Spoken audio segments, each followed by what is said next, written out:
Kia ora everybody, and welcome to another day in paradise. That's right, today we are in Aitutaki, which is the second most visited island of the Cook Islands. The first thing that we're doing this morning after breakfast is to head to the Aitutaki Lagoon Resort. It's a really cool place which is just a, let's say, 1-minute boat ride from the main island of Aitutaki, yet it has its own island. The last time we visited the resort, it was not looking so good because, well, it suffered through a fire. So this time around, it's all renovated and it looks brand spanking new. Alright, but today is a busy day and we have no time to dilly-dally about. We're doing a lot of site visits.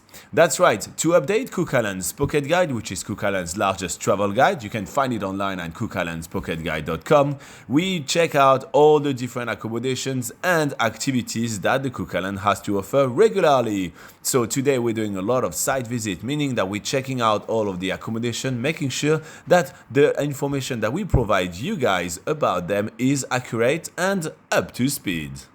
But with so many accommodations on offer, sometimes it's hard to find some of the most secluded ones. So we head to the local cafe. This one's called Koru. They have amazing treats, by the way. And we ask the amazing Ashley with 2 E's to help us find where the next accommodation is.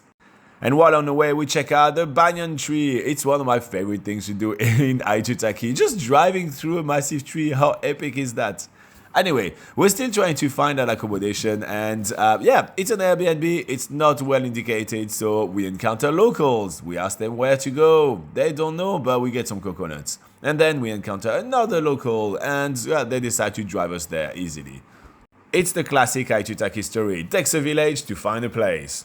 Anyway, it's lunchtime now and we have an hour break.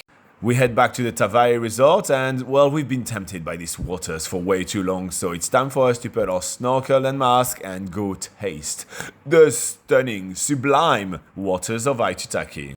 After about a 15-minute snorkel, Laura sets up a quick photo shoot for us and then it's time for lunch. I mean, can you think of a better place for lunch? And wait, how about that? Can you think of a better place to have dessert? Alright, so now that we've cooled off, we are back in the car and continuing with some site visitation. This is another Airbnb with what I would call $1 million views. As with each places that we check out, we take the time to interview the owner a little bit and take a few photos before heading back on the road. Speaking of roads, Aitutaki has a handful of car rental operators, so we check them out too, including the one from which we got our car. But Cook Islands Pocket Guide has a lot of information, so we also check out the local prices at the groceries so people know what to expect. And Laura, of course, gets distracted with make your own ice cream. I feel like we should scold her for making such a monstrosity, but in the end it actually tasted pretty delicious, and in the heat of the sun, it was well welcomed.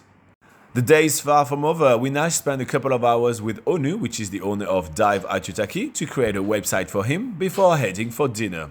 For dinner today, we're going to the Avatea Cafe. From its look to its menu to its delicious food, Avatea Cafe is probably one of my favorite places to eat out at in Aitutaki.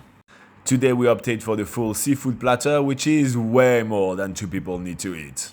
And to wrap up the day, we check out one of the local bars. This one is called the Cove Bar, and, well, they make pretty mean as cocktails.